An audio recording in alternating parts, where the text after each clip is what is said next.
Assalamualaikum warahmatullahi wabarakatuh. Waalaikumsalam warahmatullahi wabarakatuh.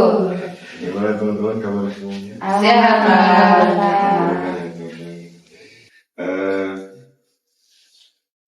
Luar biasa, hari ini kita bertemu lagi.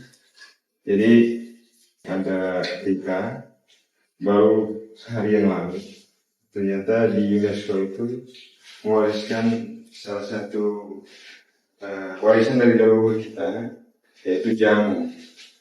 Yang UNESCO itu mengakui bahwa salah satu warisan budaya Indonesia yang tak benda. Nah, kita sebagai warga Indonesia yang diwarisi oleh leluhur juga tentang itu sebenarnya kita harus bangga dengan menjaga, merawat kembali apa yang telah leluhur kita. Seperti itu teman-teman. So, jadi hari ini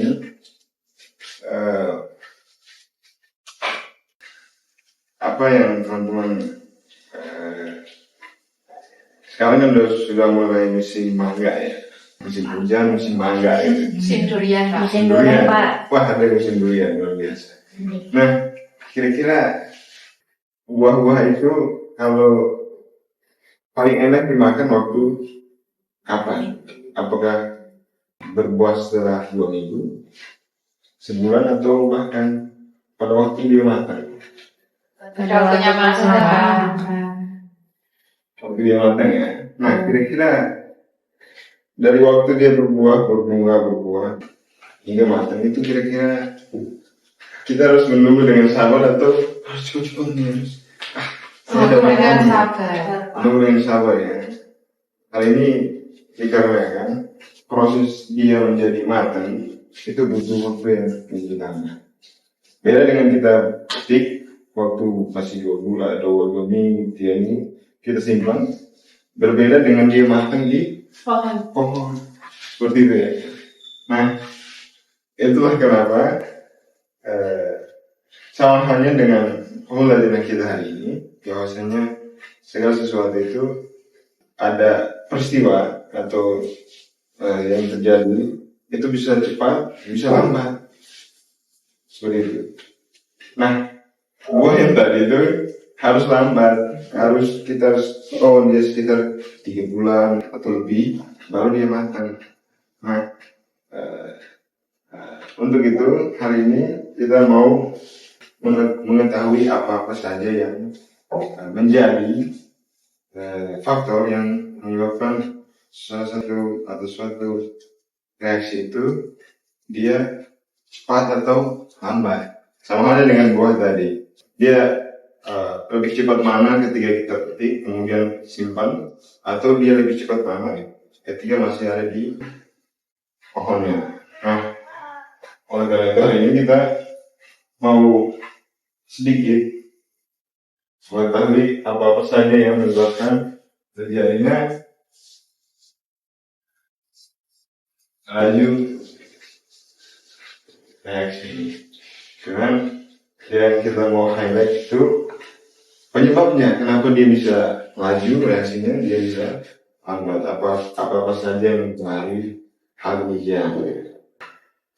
Nah, dalam laju reaksi ini harus kita ketahui bahwasanya misalkan tadi kalau buah tadi matang, kita harus kasih dia, misalkan kita siram dia, kita kasih dia pupuk. Sama halnya dengan gigi laju reaksi ini, misalkan besi itu bisa berkarat, itu karena dia kena hujan, dia kena air, dia kena oksigen, akhirnya dia bisa cepat mengalami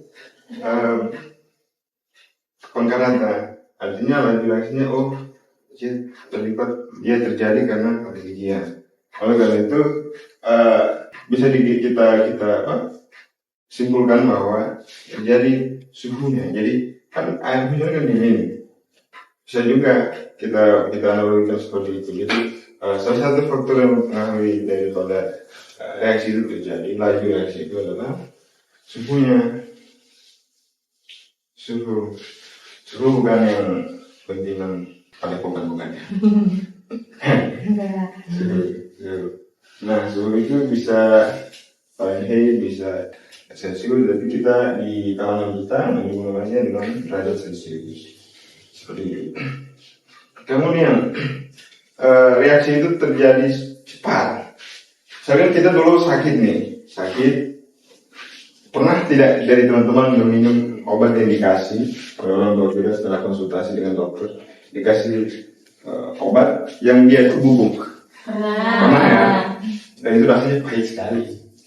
Pahit sekali. Kenapa dikasih obat yang sudah dihaluskan itu? Karena obat yang masih utuh, karena imun kita lemah, daya tahan tubuh kita menurun, akhirnya pencernaan kita untuk mencerna obat metabolisme kita itu menjadi lemah juga. Akhirnya dikasihlah perlakuan untuk dihaluskan obat tadi. Akhirnya awalnya obatnya yang masih padat dihaluskan, akhirnya dia menjadi halus, kemudian dicerna oleh metabolisme tubuh kita, akhirnya kita cepat sembuh. Kenapa? Karena luas permukaan yang tadi padat itu cuma satu, dipecah,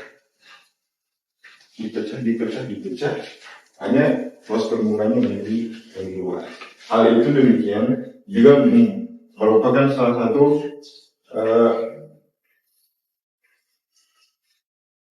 luas permukaan. Hal itu juga merupakan salah satu cara atau salah satu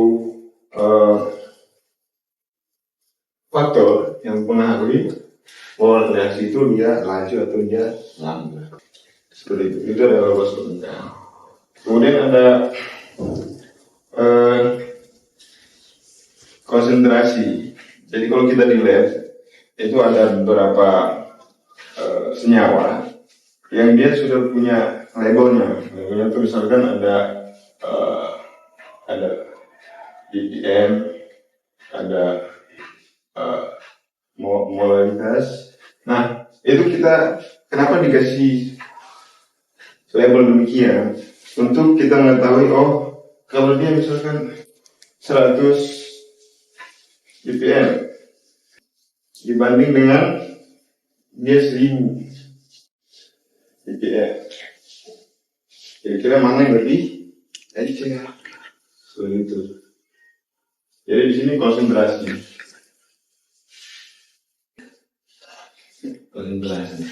Kemudian dia molaritas, kira-kira 0,5 m dengan 1, itu yang mana yang lebih dekat? Seperti itu. Semakin, jadi kalau di sini semakin tinggi angkanya berarti dia selalu dekat. Kalau di sini, yang di sini lebih encer karena 1000 dia, di sini lebih encer. Seperti itu.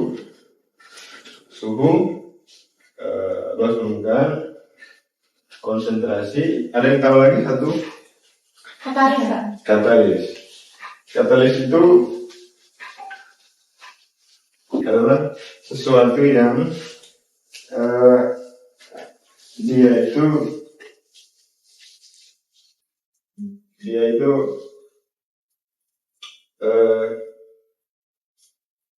yang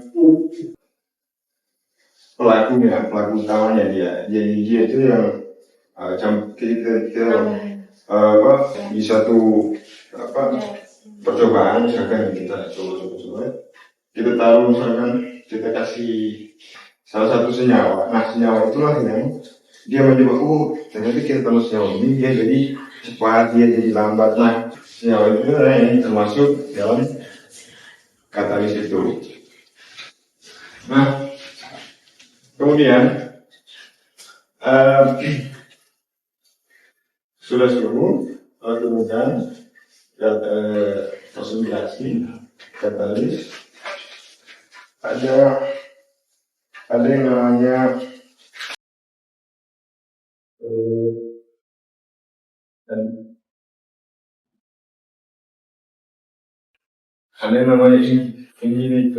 inhibitor.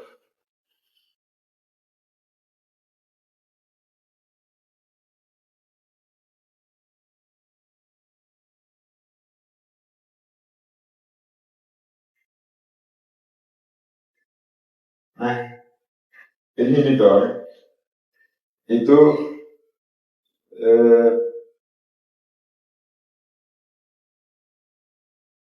dia berperan dalam dalam sistem laju reaksi ini. Dia berperan sebagai eh ya, nggak usah, kita masih di sini dulu. Kita di suhu luas permukaan konsentrasi dia kita masih di sini dulu. Jadi tadi yang sudah saya sedikit berikan, yaitu faktor yang mempengaruhi terjadinya reaksi itu dia laju atau kemudian dia lambat, itu bisa dipengaruhi oleh suhu luar permukaan, konsentrasi hingga katalisnya. Nah, di suhu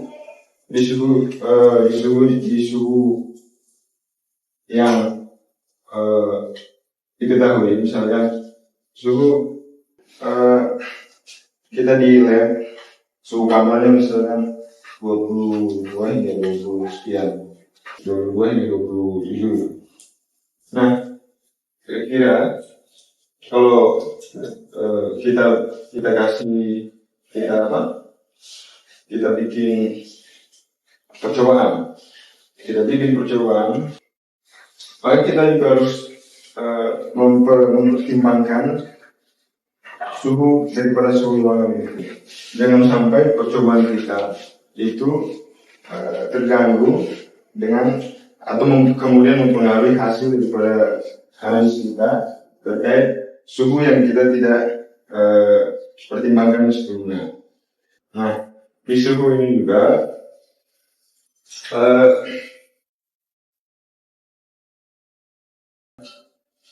di suhu ini juga selain daripada suhu ruangan, kita juga harus kita lakukan pemanasan misalnya kita untuk destilasi. Misalnya kita harus perhatikan, suhunya tidak boleh sampai lebih dari angka yang sudah ditetapkan atau di bawah. Nah, itu akan mempengaruhi juga hasil analisis kita nanti. Seperti itu. Kemudian di luas permukaan itu lebih kepada sampel-sampel yang dia itu berbentuk padatan. Kemudian kita menghaluskannya dengan alat batu, kita haluskan. Nah, kita secara otomatis setelah kita haluskan, dia itu ketika direaksikan itu dia lebih cepat, lebih optimal, dan mempersingkat waktu kita harus begini. Dan memang beberapa percobaan analisis itu sampelnya itu memang harus dihaluskan. Kalau tidak terbaca nanti. Seperti instrumen XRD, X-ray diffraction. Itu sampelnya benar-benar harus, tidak boleh ada kotoran, tidak boleh ada senyawa lain, zat lain yang ada tercampur dalam sampel itu. Benar-benar harus. Kemudian kita tempatkan di pada tempatnya sampel selesainya, kemudian dianalisis. Nah, itu juga harus dihaluskan, karena kalau tidak, maka percobaannya tidak akan berhasil dan tidak mungkin dilakukan karena hal demikian. Nah, itu karena waktunya sudah habis, saya mohon maaf sebesar-besarnya. Kemudian terima kasih teman-teman sudah memperhatikan. Saya ucapkan terima kasih, apresiasi. Sekian dari saya. Assalamualaikum warahmatullahi wabarakatuh.